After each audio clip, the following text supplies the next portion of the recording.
și zile de mâine împarți-o pace din cer, căci Tu ai promis să așezi tronul Tău în inima mea. La apa de viață, Iisus, Te cheamă să vii, să stai lângă Domnul, acasă vei fi. El știe durerea, ruga spusă în noapte, căci-n palmele sale e săpat pentru veci.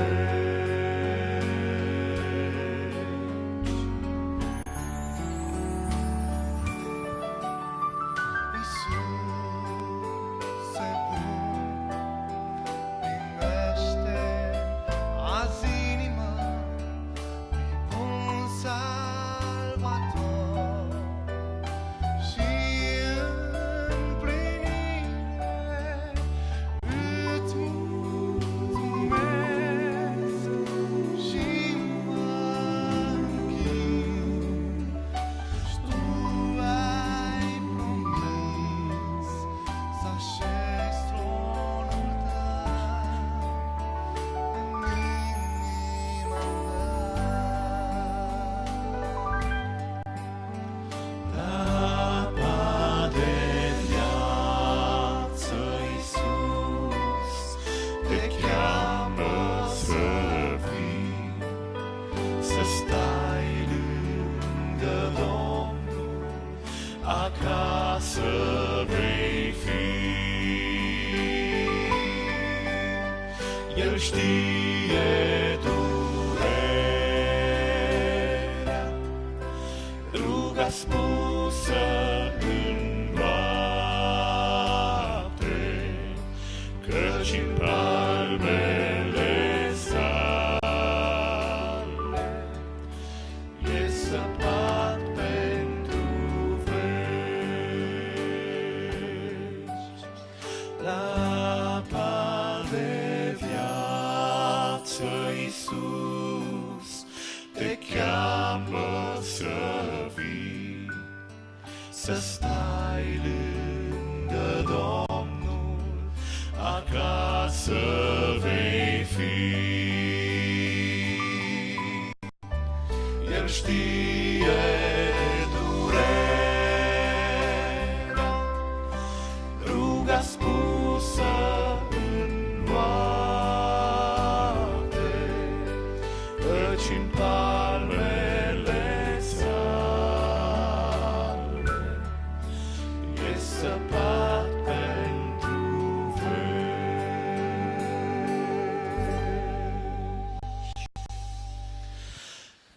La apa de viață, Iisus, Te cheamă să vii, să stai lângă Domnul, acasă vei fi.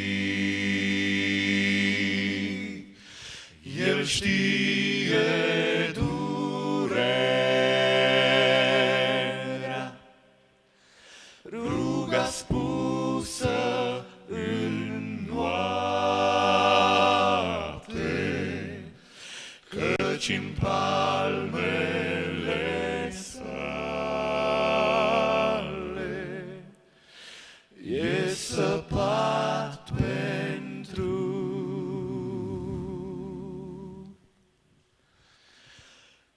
veci.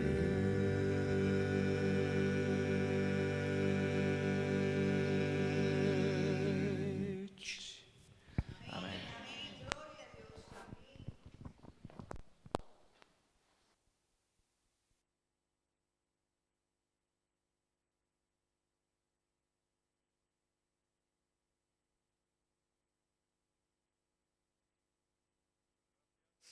al grupo Acordes. Si a alguno le gusta, sabéis que tienen editados al menos un CD, creo que tienen alguno más. Y si alguno está interesado en tenerlos a la salida, sin duda os podéis dirigir a ellos y os harán llegar alguno de sus CDs. Queridas familias, queridos matrimonios, parejas, amigos, hermanos, bienvenidos a nuestro segundo tema sobre nuestras familias en esta semana de oración en el que estamos pidiéndole al Señor que reavive nuestra vida matrimonial, nuestra vida de pareja, nuestras familias, que reavive nuestra iglesia, que es una gran familia, y que nos ayude realmente a cumplir el propósito que Él tiene para cada uno de nosotros. El tema de hoy se titula El poder de la bendición. El poder de la bendición del matrimonio. Y para hablar de esto, tenemos que irnos al primer matrimonio de la historia. Tenemos que irnos al Edén, a la creación, a eso que hoy muchos creen que es un mito.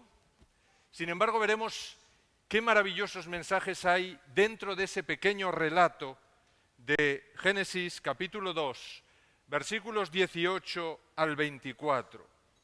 Después dijo Jehová Dios, ¿no es bueno que el hombre esté solo?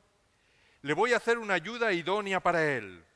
Y Jehová Dios formó, pues, de la tierra a toda bestia del campo, a toda ave de los cielos, y las trajo a Adán para que viera cómo las había de llamar. Y el nombre que Adán dio a los seres vivientes, ese es su nombre. Y puso Adán nombre a toda bestia, a toda ave de los cielos y a todo ganado del campo, pero no se halló ayuda idónea para él.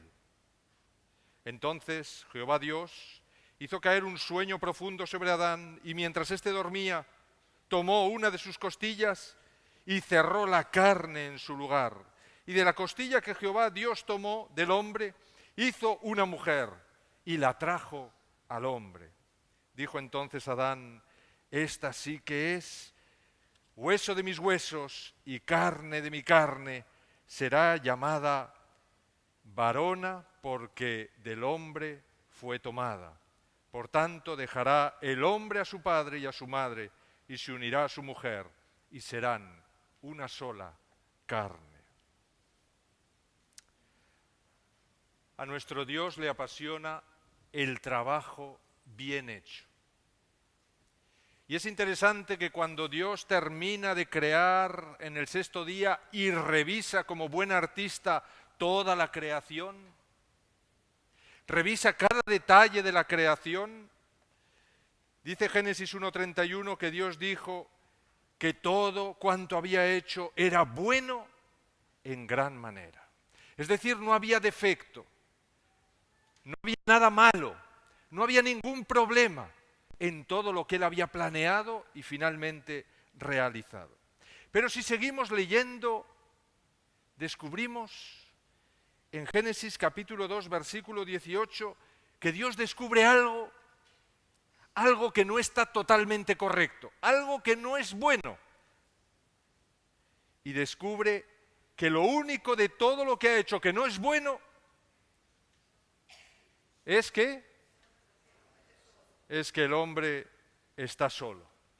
Y Él dice, no es bueno. Yo no he creado al hombre para que sea una única criatura, para que esté solo. Así es que, aunque aparentemente el hombre no estaba solo y todos los animales creados le acompañaban y parece que podían darle suficiente compañía, Dios no ve en estos animales una ayuda idónea, la ayuda que el hombre necesita. Y se propone solucionar este problema mediante tres actos concretos. Tres actos concretos muy interesantes.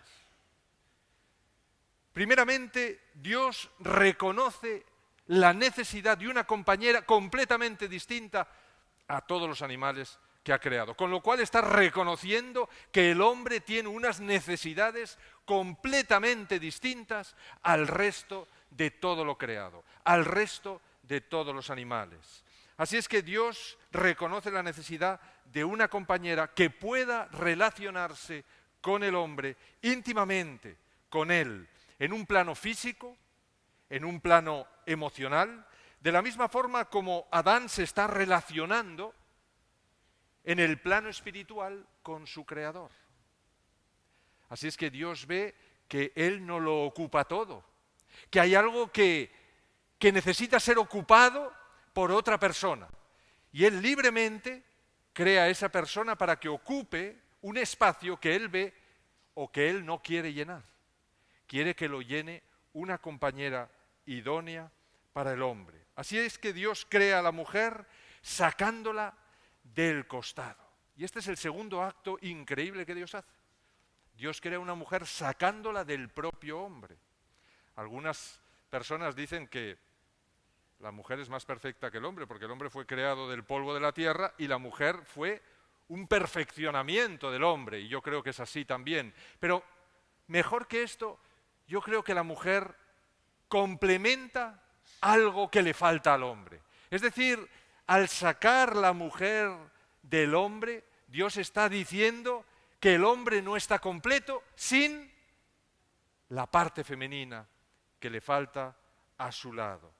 Así es que realmente Dios está completando la creación del hombre a través de la creación de la mujer, porque Él ve que la naturaleza del hombre tiene facetas que faltan, que tiene que complementar en otra creación especial, espectacular, como es la mujer. Por eso, cuando Adán vio a Eva, exclamó: «Esta sí que es hueso de mis huesos, carne de mi carne, será llamada varona porque del varón fue tomado».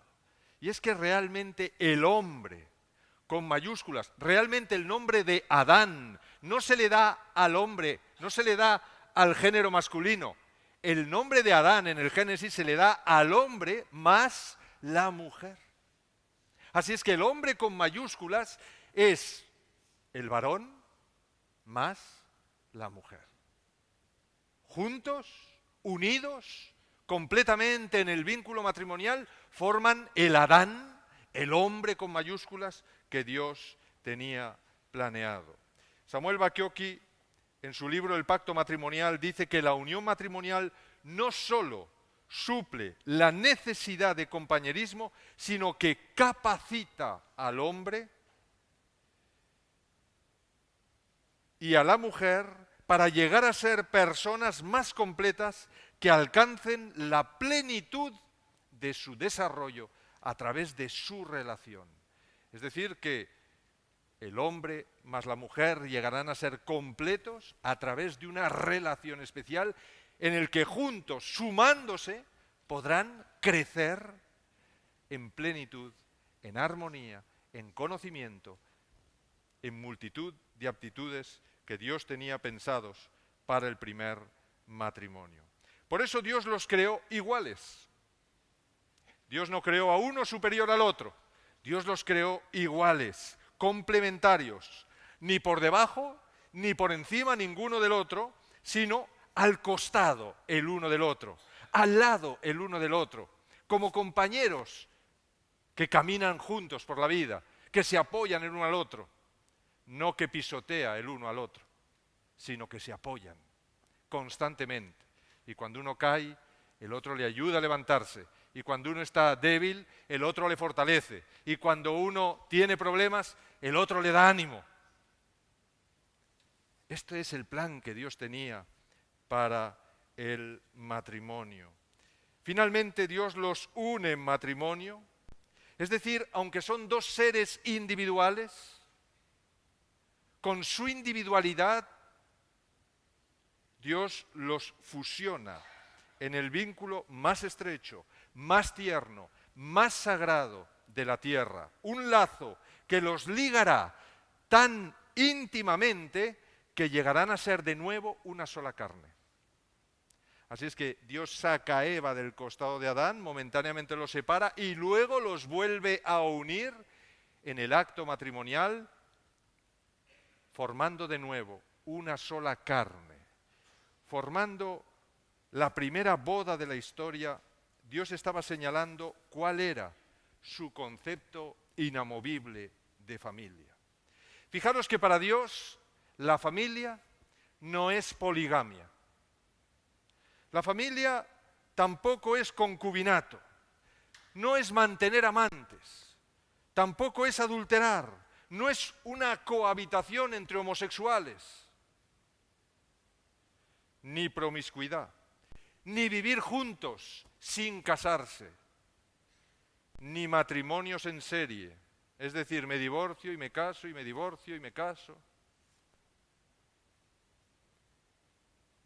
Por eso Dios dice en Génesis que la familia es el matrimonio entre un hombre y una mujer que se unen en una sola carne para toda la vida, hasta que la muerte los separe. Por eso Dios dijo en Génesis 2:24, por lo tanto, dejará el hombre a su padre y a su madre y se unirá a su mujer y serán una sola carne. Es decir, un solo ente, una sola institución. Y yo los miraré como uno solo, indivisible, inseparables. Es cierto, con su individualidad, pero serán para mí inseparables por la eternidad. Así es que imaginaros hasta qué punto el matrimonio es sagrado para Dios, es indisoluble para Dios. Somos los hombres después del pecado los que jugamos a romper lo que Dios ha unido, que jugamos a disolver, a destruir, a menguar, a destrozar la soldadura permanente con la que Dios ha unido a todo hombre y mujer que se unen en el vínculo del matrimonio. ¿Qué implica esta pequeña frase? Que dice Dios, por lo tanto, dejará el hombre a su padre y a su madre y se unirá a su mujer y serán una sola carne. Lo primero que implica esta frase es independencia. El matrimonio pasa a tener primacía, el primer lugar sobre toda otra relación humana. La relación conyugal es prioritaria y está por encima de la relación con los padres, de la relación con los hijos, de la relación con los amigos, de cualquier tipo de relación social. Qué triste es ver a matrimonios que uno se va a tomar las vacaciones por su lado y el otro se va por el otro. O qué triste es ver a amigos o a matrimonios que se marchan, cada uno por su lado, cada uno con sus amigos y hacen vidas individuales. Cuando Dios dice que el matrimonio es la relación que debe estar por encima de todas las demás relaciones. Se independiza de todas las demás y se pone por delante y, por supuesto, de la relación de los amigos y las amigas. En segundo lugar, vemos en esta pequeña frase que aparte de la independencia y de ser una relación por encima de todas las relaciones, Dios me habla de unidad. Unidad. Unidad total y permanente. El término hebreo usado para expresar unión es dabak. Y dabak es una palabra hebrea espectacular que me habla de una unión indisoluble. Una unión indisoluble. Realmente se emplea o se traduce por soldadura. Imaginaros, o sea, cuando yo sueldo un metal con otro metal, para romper eso tengo que romper el metal. Porque esa soldadura es metal que forma una unión del mismo material con el otro. Así es que esta es la palabra que Dios está empleando. Está hablando de una unidad indisoluble, una soldadura que se forma a través del matrimonio para toda la vida. Y fijaros el desgarro brutal que se produce cuando se intenta separar lo que Dios ha unido. Y en tercer lugar, esta frase Por lo tanto, dejará el hombre a su padre y a su madre y se unirá a su mujer y serán una sola carne. Me habla de identificación o identidad, individualidad. ¿Quiere esto decir que aunque el Señor une al hombre y a la mujer en un vínculo indisoluble, los fusiona, no por eso dejan de ser dos personas individuales? Con su individualidad, con sus dones particulares, y ninguno de los dos debe intentar subyugar al otro, debe intentar asfixiar al otro, debe intentar que el otro sea una copia de sí mismo, sino que cada uno es individual, aunque Dios los ha unido en un vínculo indisoluble. Así es que estas tres cosas aparecen en este pequeño texto de Génesis 2:24. Tal como lo expresa Walter Trovich, dice en el matrimonio dos personas comparten todo lo que poseen, todo. No solo sus cuerpos, sus posesiones materiales, sino también sus pensamientos. No debe haber secretos. Sus pensamientos, sus sentimientos, su gozo, los sufrimientos, sus esperanzas, sus temores, sus éxitos y fracasos. Llegar a ser una sola carne significa que dos personas llegan a ser completamente una en cuerpo, alma y espíritu, y sin embargo, permanecen siendo dos individuos diferentes. Qué bonito, qué unión más espectacular, qué increíble llegar a vivir un matrimonio así. Esto es lo que Dios nos propone. Este es el sueño de Dios para cada una de nuestras familias, para cada uno de nuestros matrimonios, para cada una de las parejas que se pueden estar formando. Dios quiere dos individuos libres e individuales, pero al mismo tiempo unidos voluntariamente en un vínculo inseparable, indestructible, tan fuerte que realmente y tan libre que sean capaces de compartir todo libremente. Así es que independencia, unidad e individualidad al mismo tiempo. ¿Con qué propósito? ¿Con qué propósito? No solo con el propósito de poblar la tierra, que era uno de los propósitos que tenía el vínculo matrimonial y de perpetuar la especie, sino para promover, como decíamos ayer, el orden social y la felicidad humanas, porque como ayer decíamos, el matrimonio es el centro de operaciones de Dios, desde donde Dios quiere transformar a nuestra sociedad. Comenzará transformando a nuestras familias, a nuestros hijos, luego a nuestros vecinos, luego a nuestra iglesia y finalmente al resto de la sociedad. Y todo partirá de la célula vital que Dios ha puesto en la creación. La célula vital no es el individuo, es la pareja, es el matrimonio, es la familia. Esa es la célula más pequeña de nuestra sociedad.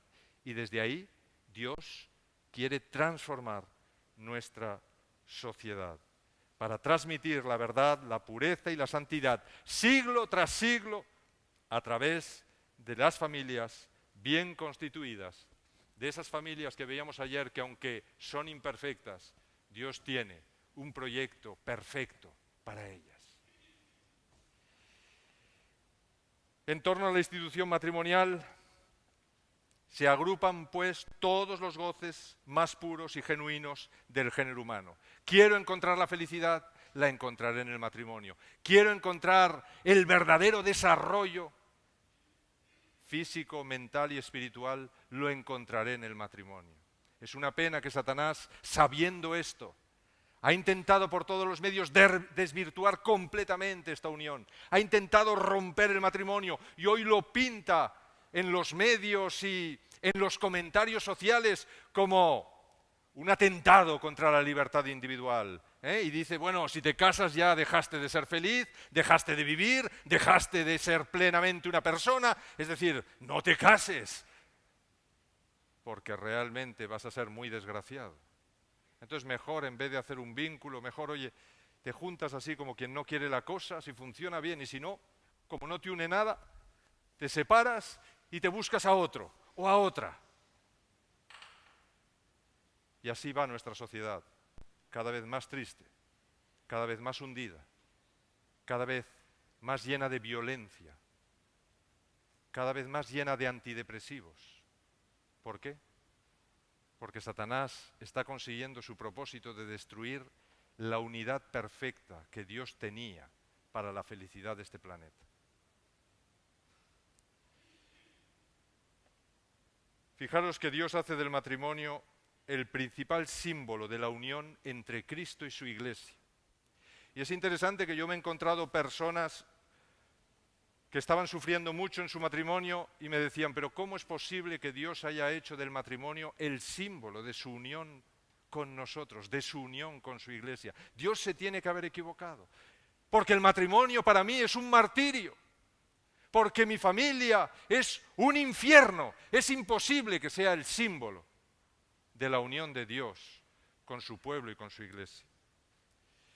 En Efesios 5, versículos 22 al 31, el apóstol Pablo dice que las casadas estén sujetas a sus propios maridos como al Señor. Porque el marido es cabeza de la mujer, así como, siempre es la comparación, como Cristo es cabeza de la Iglesia. Algunos maridos emplean este texto para decir, ves, yo soy el que mando. Yo soy el que tengo que dirigir el hogar y tú haces lo que yo te diga. Pero se olvidan de la segunda parte, porque ahí dice que el marido es cabeza de la mujer, así como Cristo es cabeza de la Iglesia. Cristo nos domina en la Iglesia, Cristo nos ordena lo que tenemos que hacer, Cristo nos dice de mala manera, tú obedéceme. ¿Hace eso Cristo? Así es que esos maridos se olvidan de que la comparación es con Cristo, con su Iglesia. La perfecta relación que hay entre Cristo y su Iglesia es la que Dios quiere que tenga el esposo y la esposa.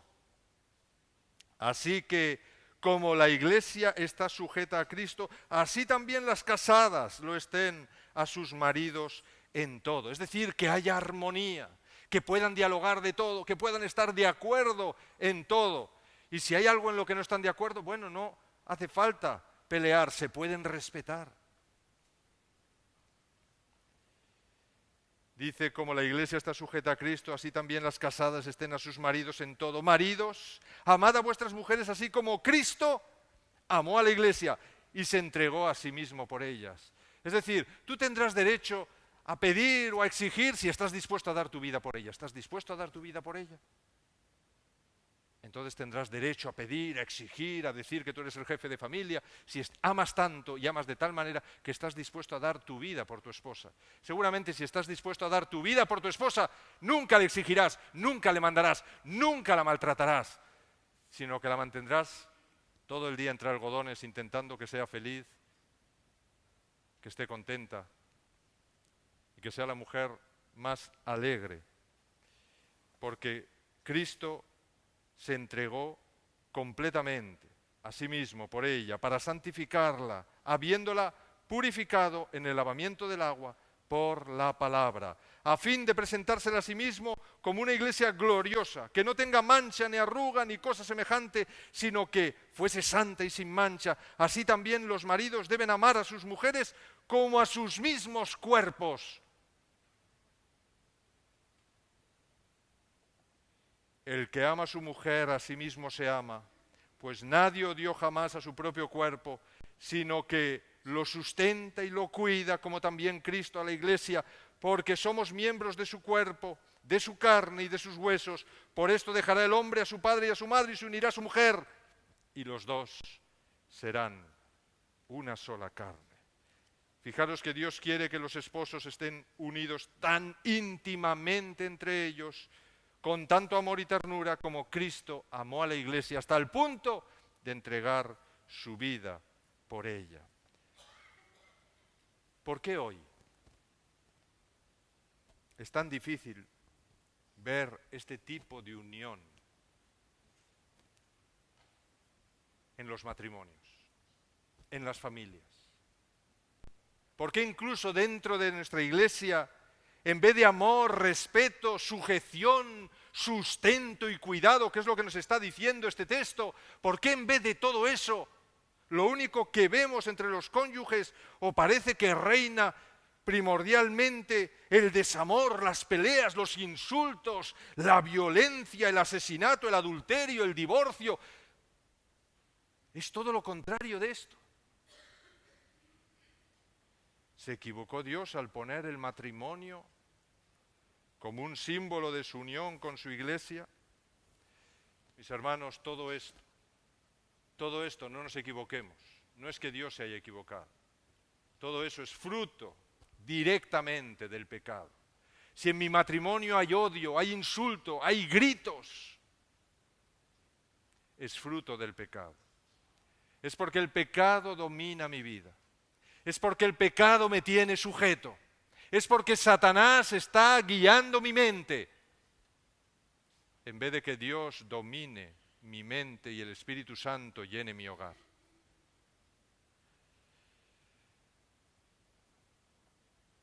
¿Sabéis que Adán antes de pecar,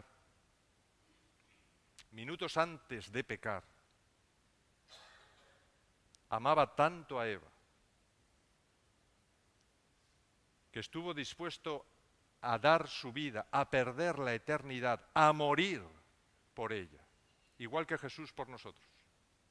Él estuvo dispuesto a morir por Eva.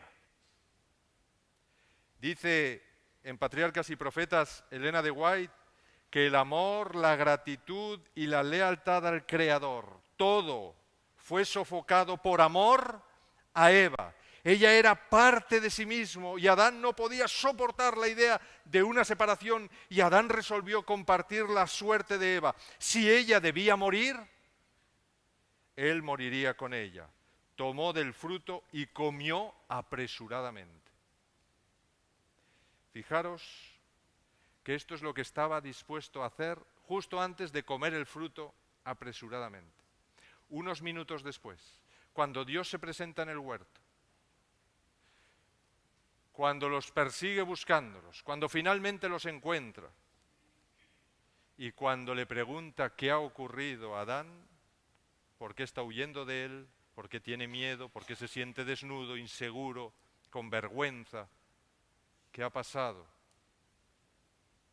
Entonces de repente Adán, solo han pasado unos minutos, y de repente Adán, en vez de decir, Señor, es verdad, he comido del árbol que tú me dijiste que no comieras, tengo la culpa de todo, perdóname. ¿Qué hace Adán? Le dice, la mujer que me diste por compañera me dio del árbol y yo comí. ¿Sabéis lo que está diciendo Adán realmente? Adán le está diciendo a Dios, bueno, si alguien tiene que morir, que muera ella, porque ella es la culpable. Y realmente aquí el culpable eres tú, porque finalmente tú fuiste el que me diste a esta mujer defectuosa por compañera y ahora por culpa de ella yo voy a morir. Pues no, que muera ella.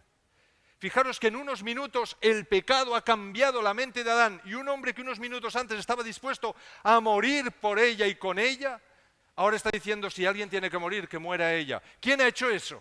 ¿Quién ha cambiado esa mente? El pecado. Así es que ¿quién está destruyendo nuestros matrimonios? El pecado. El pecado envenena nuestras mentes. El pecado cambia nuestros actos, nos nubla la razón, nos impide ver la realidad que tenemos a nuestro lado. Así es que lo primero que hace el pecado es romper la perfecta unión que había entre la primera pareja y se señala al otro como culpable. Y desde entonces toda la humanidad busca culpables, señala a los otros como culpables. Qué difícil nos es reconocer, perdóname cariño, tengo la culpa, he metido completamente la pata hasta el fondo diciendo esto, soltando esta palabra, empleando ese gesto, haciendo esto. Lo siento de verdad. Y llorar juntos y perdonarse. ¿Cuán pocos hacen esto? ¿Cuán pocos? Lo fácil es decir, tú tienes la culpa, porque tú, y el otro dice, tú tienes la culpa. Y así empiezan una escalada verbal de acusaciones que en algunos casos acaba con las manos y con la muerte de uno de los dos. Ese es el pecado. Y Satanás detrás está frotándose las manos. Cada vez que en nuestra pareja empecemos una discusión, empecemos a gritarnos, empecemos a faltarnos al respeto y empecemos a levantar el dedo, Satanás está a nuestro alrededor rodando y frotándose las manos y riéndose a carcajadas porque dice, son mis presas, están completamente en mi poder, igual que sometió a Adán y Eva a su poder. El pecado rompe el perfecto vínculo, no solo entre ellos, sino el que tenían con Dios. Por eso Adán le dice, la mujer que me diste por compañera es culpable de mi pecado. Es decir, es defectuosa esta mujer que tú has creado. Fijaros que el pecado nos hace ver defectos en el otro inmediatamente. Nos hace ver en el otro que es el culpable de todas nuestras desgracias, de todas nuestras penas, de todas nuestras frustraciones. Es el culpable el otro. Y finalmente el culpable es Dios, que ha creado una institución, un sistema que no funciona. Fijaros hasta qué punto el pecado nubla completamente nuestra razón. Y cuando Dios le pregunta a la mujer, es interesante que la mujer dice lo mismo. Dice, bueno, la serpiente me engañó y yo comí. Como tú creaste a la serpiente, pues el culpable eres tú también. Es decir, no reconoce tampoco su pecado, su falta. Y le echa la culpa a otro. Y así en esa escalada de culpas, nadie reconoce que realmente el fallo está en mí. Porque un matrimonio no se romperá si uno de los dos está dispuesto a que no se rompa. A menos que uno de los dos abandone completamente y marche y haga una barbaridad. Pero si uno de los dos o los dos no quieren, un matrimonio no se romperá. ¿Sabéis? El pecado es soberbio y orgulloso. Nunca se equivoca. No admite su error jamás. La culpa siempre es del otro. Y es un círculo vicioso que rompe completamente todos los vínculos, especialmente con los que más queremos.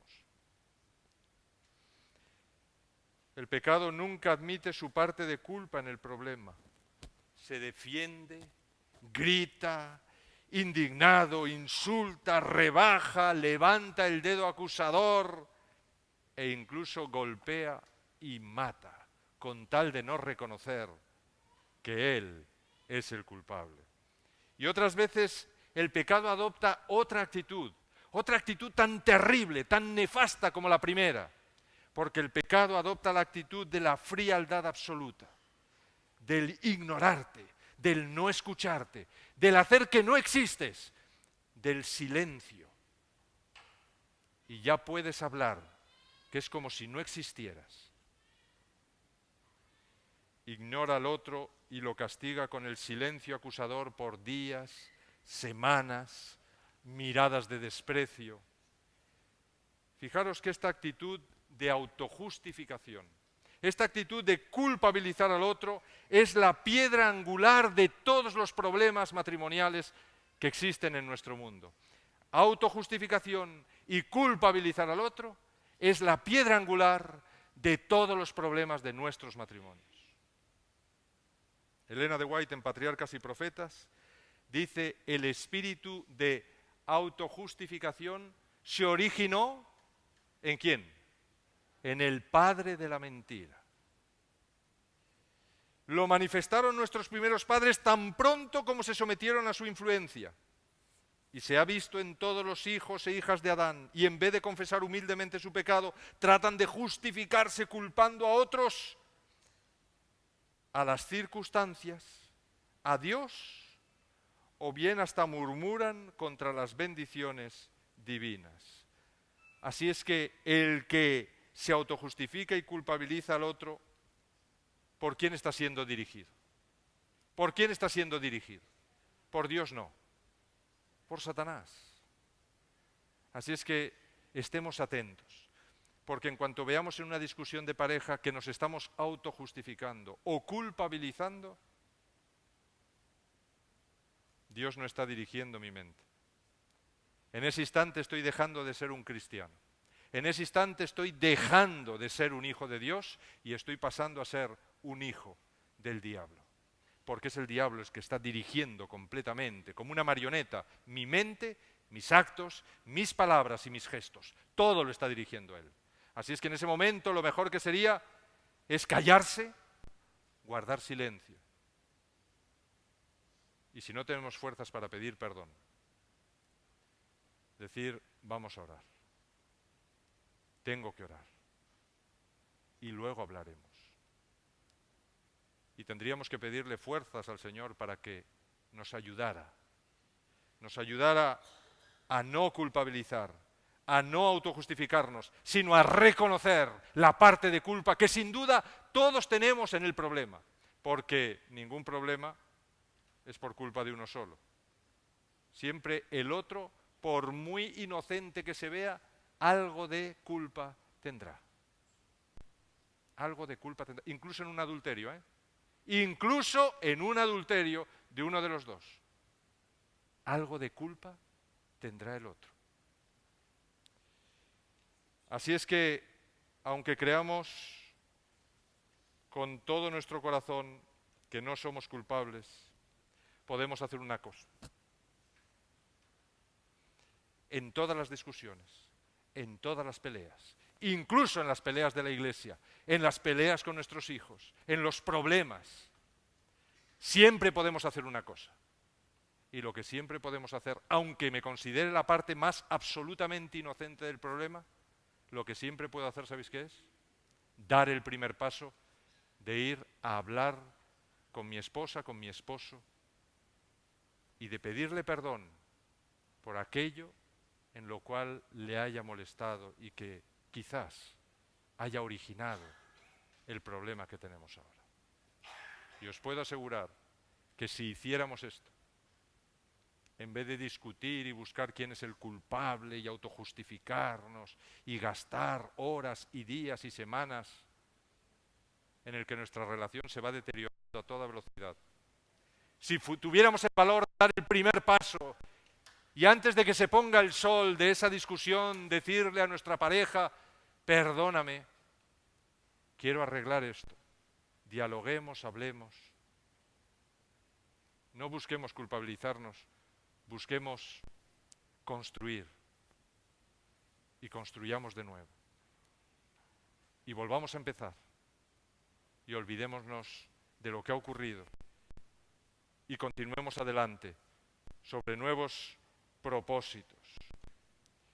Os aseguro que abriendo el diálogo, pidiendo perdón por el daño que hayamos ocasionado sin darnos cuenta, rompiendo la frialdad y el hielo con gestos cariñosos y tiernos, y si no somos capaces de hacer esto porque nos sentimos muy heridos, y hay veces que nos es imposible porque parece que nos están arrancando el corazón antes de reconocer que me he equivocado, antes de reconocer que tengo la culpa, o no veo la culpa mía por ningún lado y la culpa la veo solo en mi cónyuge, pues caigamos de rodillas ante nuestro Dios y confesemos primero nuestras culpas. Pidámosle que nos dé las fuerzas para pedir perdón y dar el primer paso con las palabras y los gestos apropiados. Y luego pidamos por nuestra pareja para que el Espíritu Santo toque su corazón y prepare el camino de la reconciliación. Y a veces solamente Dios, con un milagro increíble, es capaz de volvernos a unir. Cuando se lo pido de todo mi corazón, cuando llorando y reconociendo mi parte de culpa le digo, Señor, ahora toca el corazón de mi esposa, toca el corazón de mi esposo, para que cuando vaya a ella, para que cuando entre en casa, tú soluciones, o estés en vías de solucionar, o soluciones totalmente el problema, y encontremos una vía de diálogo, una vía de encuentro, no una de desencuentro. Y os puedo asegurar, y os lo digo por experiencia propia, que cuando hacemos esto, el Señor se encarga del resto. Y hace milagros increíbles. Y la persona que hasta unos minutos antes Era imposible dialogar con ella y llegar a un acuerdo. De repente ha sufrido una transformación increíble. Y llorando se acerca a ti y es ella la que busca o él el que busca la reconciliación. Y tú dices, ¿qué ha pasado? ¿Qué ha ocurrido? El Espíritu Santo ha actuado y ha llegado a donde tú no podías llegar. Y ha hecho lo que tú no podías hacer. Porque tú se lo pediste. Y depositaste el problema en sus manos. Y Dios hace el resto porque te humillaste, reconociste tu culpa y le pediste de todo corazón que querías arreglar el problema, pero que era imposible que Él hiciera su parte. Y Dios siempre hace su parte. La mayoría de los problemas de pareja terminarían aquí siguiendo estos pasos que hemos visto. La mayoría terminarían completamente aquí. Porque estos pasos, ¿sabéis lo que hacen? Estos pasos rompen el poder del pecado.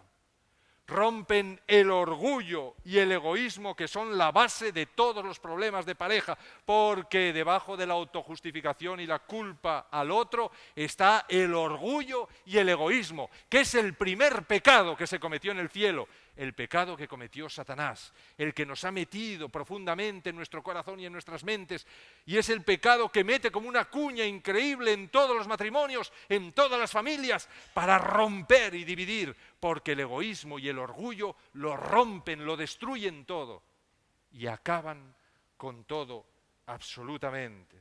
Deshacen, fijaros lo que deshacen completamente el no es bueno que el hombre esté solo.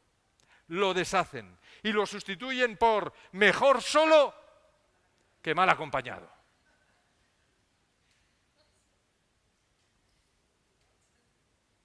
Y a continuación le sigue el quiero el divorcio. Y volvemos a la soledad que estábamos al principio. ¿Os habéis fijado? Y esto lo hace el pecado, el orgullo y el egoísmo. Mejor solo que mal acompañado, quiero el divorcio, vivo solo. Pero ¿no dijo Dios que no era bueno que el hombre esté solo? ¿Será buena mi vida a partir de ese momento? ¿Creo encontrar la solución divorciándome? ¿Separándome? ¿Esa es la huida más fácil? Pues sabéis, cuando hago esto, deshago el segundo paso que Dios dio en la creación. Lo deshago completamente, porque Dios, el segundo paso, después de ver que no era bueno que el hombre estuviera solo, dijo, voy a hacerle una ayuda idónea. El orgullo y el egoísmo rompen el primer paso y a continuación rompen el segundo paso de Dios, rechazando la maravillosa ayuda que Dios nos ha provisto a través del hombre o la mujer que nos ha dado para compartir la difícil existencia de este planeta. Y creemos que apartándola de nuestra vida o apartándole de nuestra vida, vamos a ser más felices. Vamos a encontrar la solución.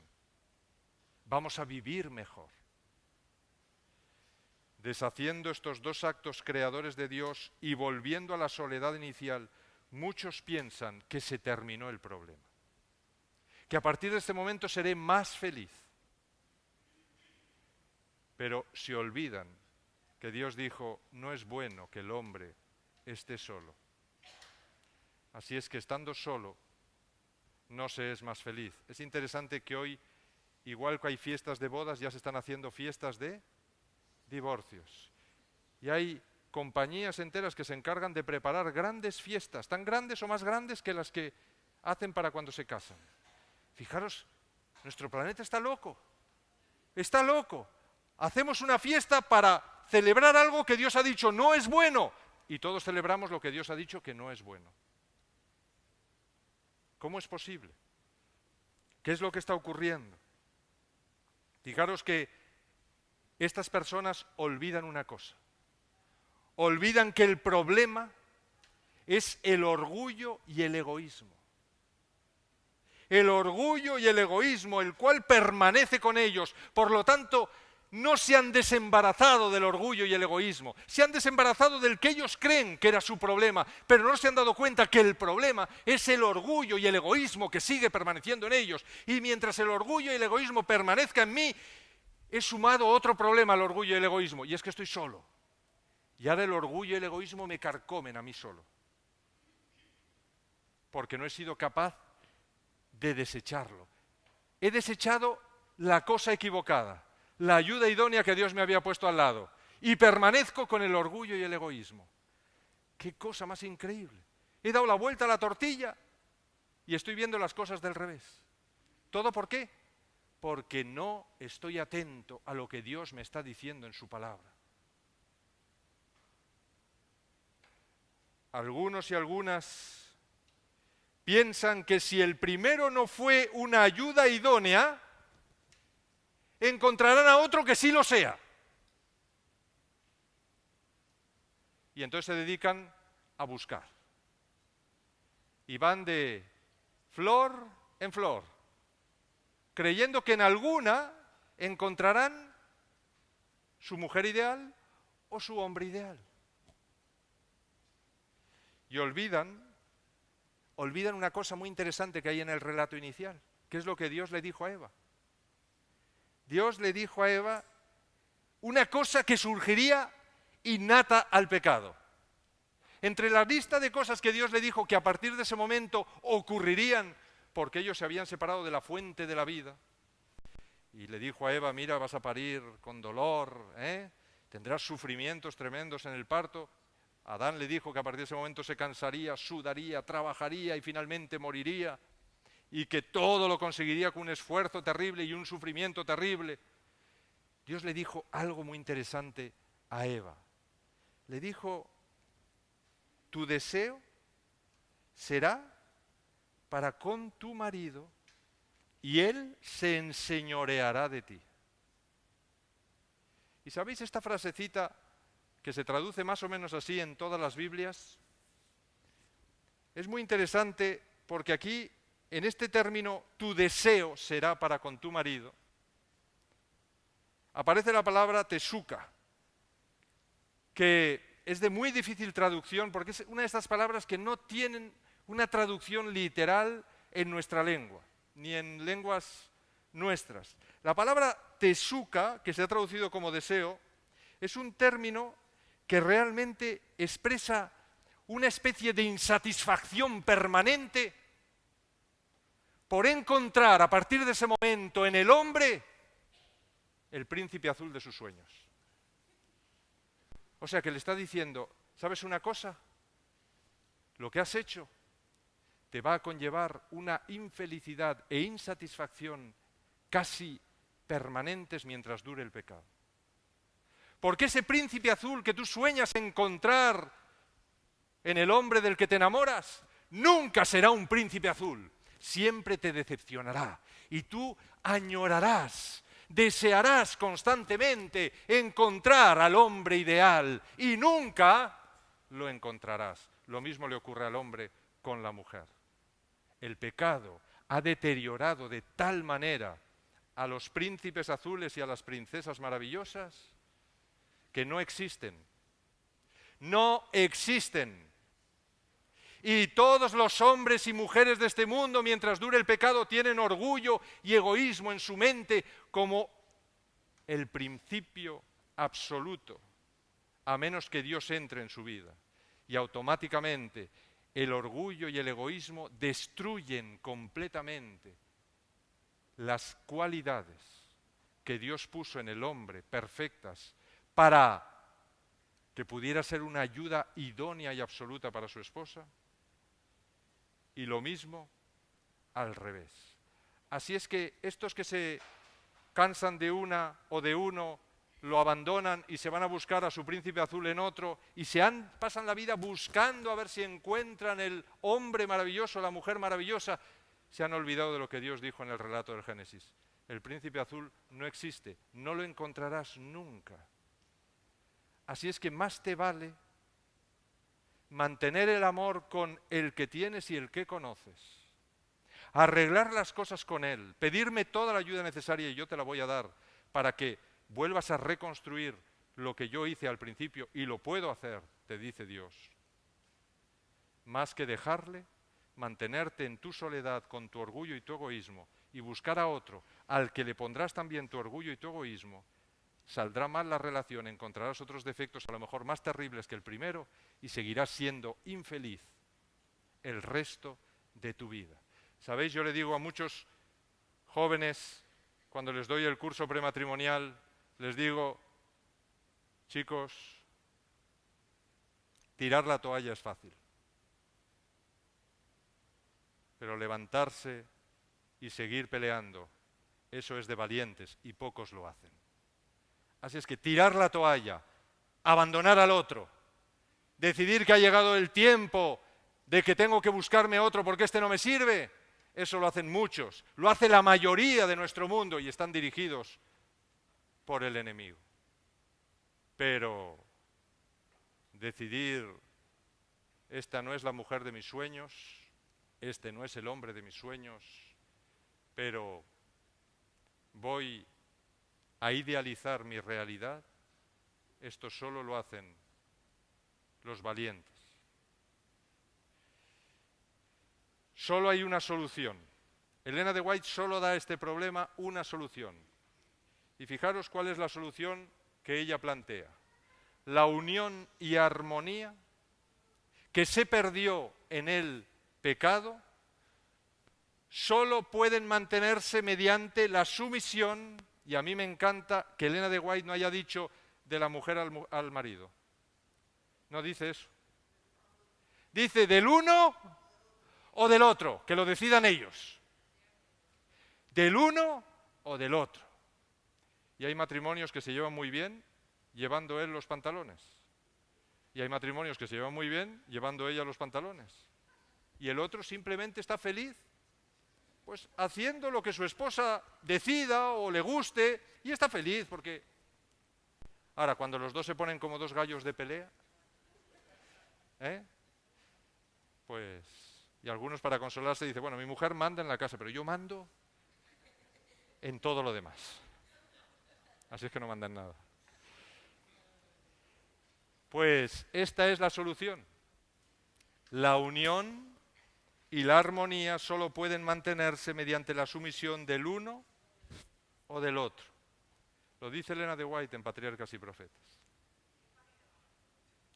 Pues el problema es que no la he buscado. Con las prisas se me ha olvidado poner la página aquí, tampoco la tengo aquí, estoy viendo ahora. Pero está en Patriarcas y Profetas, si queréis ya os lo busco y os lo traigo. El apóstol Pablo explica lo mismo con estas palabras. Fijaros, esto lo dice Elena de White resumidamente. Mirad cómo lo explica o lo detalla el apóstol Pablo. El apóstol Pablo dice en Romanos 12, del 14 al 21, bendecid. Fijad que esto se aplica a todas las relaciones humanas. Bendecid a los que os persiguen. Esto ya es tremendo. Mi esposa me persigue y la tengo que bendecir. Mi esposo me persigue y le tengo que bendecir. El hermano de iglesia, que es mi segunda familia, me está haciendo la vida imposible y le tengo que bendecir. Bendecid y no maldigáis. Que es lo que generalmente se hace en cualquier pelea de estas fuertes matrimoniales, ¿verdad? Unánimes entre vosotros, no altivos, es decir, no orgullosos, no egoístas, sino asociándoos con los humildes, es decir, convirtiéndoos en humildes. Siendo humildes es como realmente conseguiréis hacer las cosas bien. No seáis sabios en vuestra propia opinión. ¿Cuántos matrimonios? No, porque tú no tienes razón. No, tengo yo la razón. No, y ahí está el problema.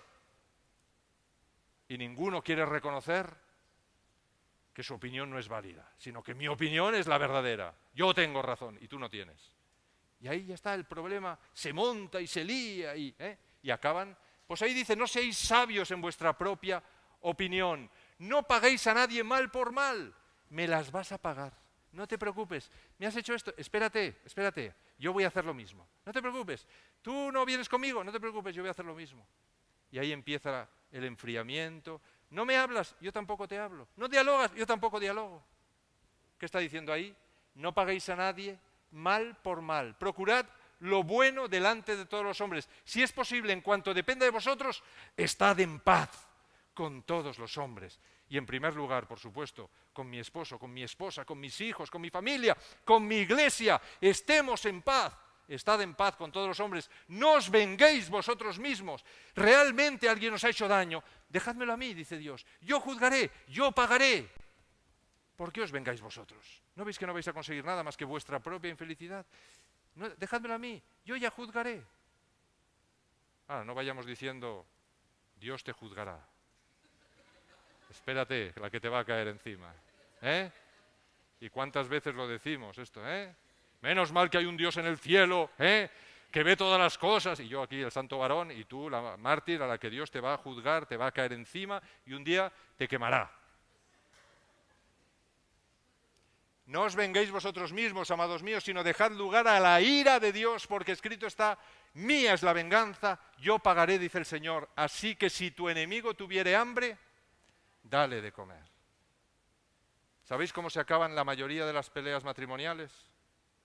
El esposo que se ha ido enfadadísimo de casa, y cuando llega a casa llega así con cara de, a ver qué me voy a encontrar, y su mujer abre la puerta, se echa a su cuello, le da un abrazo, lo besa, y ahí se acabó todo. Ya no hay nada, ya lo desarmó completamente, ya no tiene nada a lo que agarrarse, ahí se terminó. Lo está diciendo ahí, tu enemigo tiene hambre, quiere pelea, quiere riña, dale de comer. Dale de comer. Dale lo que no se espera. Él no se va a esperar que tú le des de comer, no se va a esperar que ante la riña le des cariño, le des abrazos, no se va a esperar nada de eso. Le tengas una mesa impresionante puesta. ¿Tienes algún problema con algún hermano? Invítale a comer, trátale como el mejor de tus amigos. Se acabó el problema.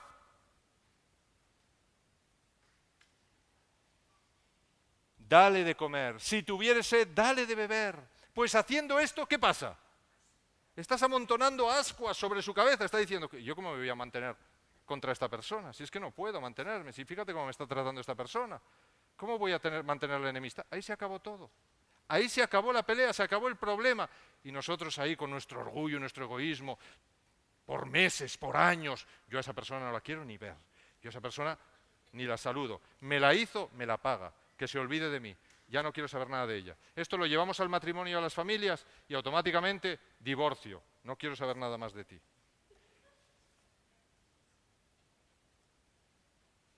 ¿Cuántos matrimonios hay en la sala esta noche? A ver, las manos. ¿Cuántos matrimonios? Pero que estén los dos, ¿eh? ¿Cuántos? No veo las manos casi. Estáis ahí como con miedo. Parece que no sois matrimonios. Bueno. Pues ahora me gustaría que esos matrimonios se pongan de pie. Todos los matrimonios que haya en la sala que se pongan de pie. Siento por los que no habéis venido con vuestras parejas. Bueno, muy bien. Así os estáis desentumeciendo y no durmiendo. Ahora quiero que os deis, todos esos matrimonios, un abrazo. Pero antes voy a pedir al resto que no ha venido con pareja que busque a otro hermano, o el que tenga al lado, un hermano, una hermana, alguien de la sala. Venga, que lo busque y que se ponga al lado de él. Si no está al lado de él ya. Muy bien. Y ahora, sobre todo los matrimonios, pero también el resto, os vais a dar un abrazo fuerte, cariñoso, largo y bien apretado. Venga, pero fuerte, ¿eh? Auténtico. Auténtico. Auténtico.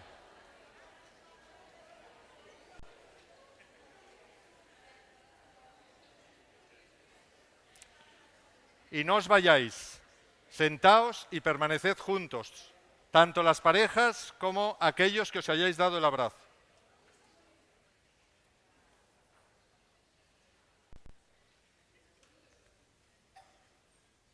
Esta noche vamos a pedirle al Señor una cosa. Vamos a pedirle al Señor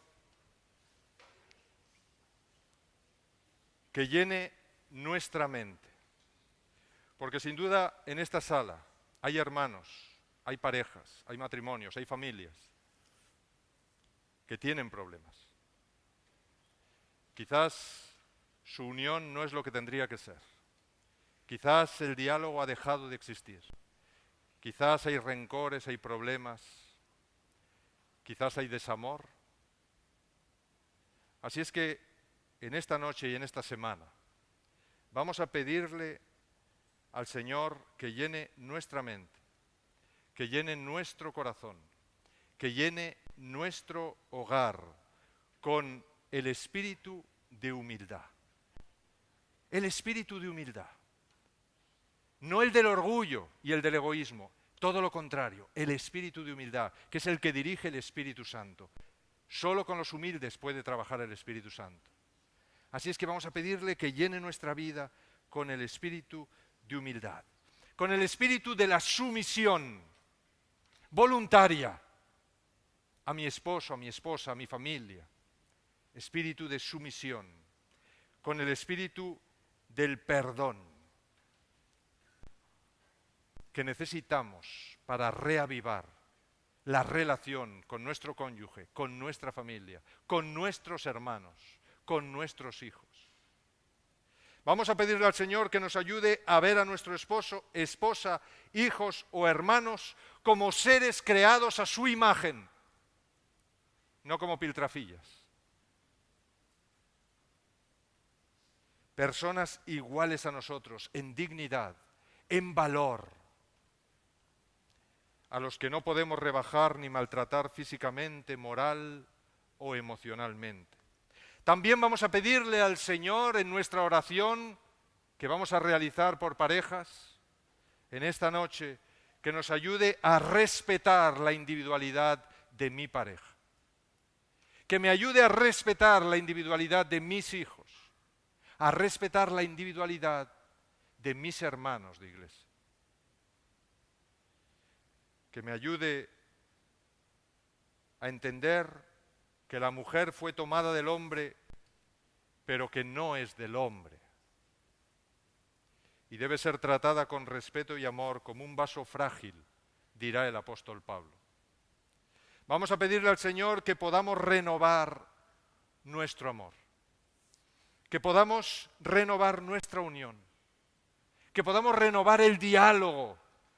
Si a lo mejor en nuestro matrimonio el tedio, el aburrimiento ha ido terminando con el diálogo. Sabéis que es una de las principales causas de ruptura, el aburrimiento, el tedio, la falta de diálogo. Pidámosle al Señor que renueve nuestros diálogos, que los renueve en torno a Él. Cojamos un libro tan maravilloso como El Hogar Cristiano y leámoslo cada noche junto a nuestro esposo. Hay miles de cosas que nos están ocurriendo que se explican en ese libro, que se señalan en ese libro. Tenemos que renovar nuestro diálogo y si no somos capaces de hacerlo porque hemos perdido los temas de conversación, tendremos que buscar temas de conversación en torno a algo, en torno a un manual, en torno a la escuela sabática, en torno a la Biblia. No importa, 10 minutos, 15 minutos al día, busquemos un momento. En la cama ya acostados, busquemos un momento para dialogar, leer una hoja, 2 hojas, de ese libro maravilloso de Elena de White, El Hogar Cristiano, que transformará nuestra vida. Conozco matrimonios que simplemente haciendo esto cada día han renovado completamente su vínculo y estaba a punto de ser roto para siempre. Simplemente haciendo esto. Así es que pidámosle a Dios que renueve nuestro diálogo, nuestra unión y que quizás estemos caminando solos, acompañados por nuestro esposo y nuestra esposa, pero caminamos cada uno por nuestro lugar. Vamos a renovar en esta noche nuestra fidelidad mutua. Vamos a pedirle a Dios que esto de que se unirá a su mujer y serán una sola carne, que no es solo en el sentido de abstenerse de relaciones íntimas fuera del matrimonio. Esto tiene mucho más. También en el sentido positivo de la atención a todas las necesidades físicas, emocionales y espirituales del cónyuge. Esto es ser una sola carne. Estar atento a las necesidades de mi esposo y de mi esposa. No abandonarle, no ser un témpano de hielo cuando las cosas van mal. Porque con ello quizá lo estoy lanzando a los brazos de otra o de otro, sin darme cuenta. Y yo que creía que... Pidámosle a Dios que nos ayude a ser verdaderos sacerdotes de nuestro hogar en esta noche. sacerdotes de nuestro hogar. Lo que hacían todos los patriarcas, con su familia, cada atardecer y cada amanecer, en torno al altar. Reconstruyamos el altar destruido de nuestro hogar y que Cristo realmente esté en el centro de ese hogar y lo podamos visualizar juntos, dialogando, para perfeccionar con nuestro ejemplo, palabras y hechos a nuestra familia. Pidámosle al Espíritu Santo en esta noche también en nuestra oración que nos capacite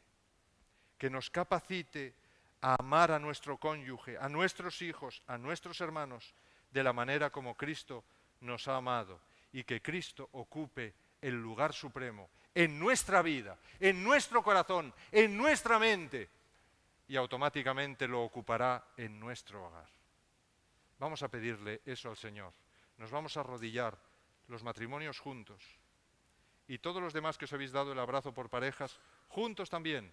Si hay alguno que no pueden ser dos, que sean tres. Y juntos vamos a orar para que el Señor renueve todo esto en nuestra vida. Vamos a hacerlo.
sí.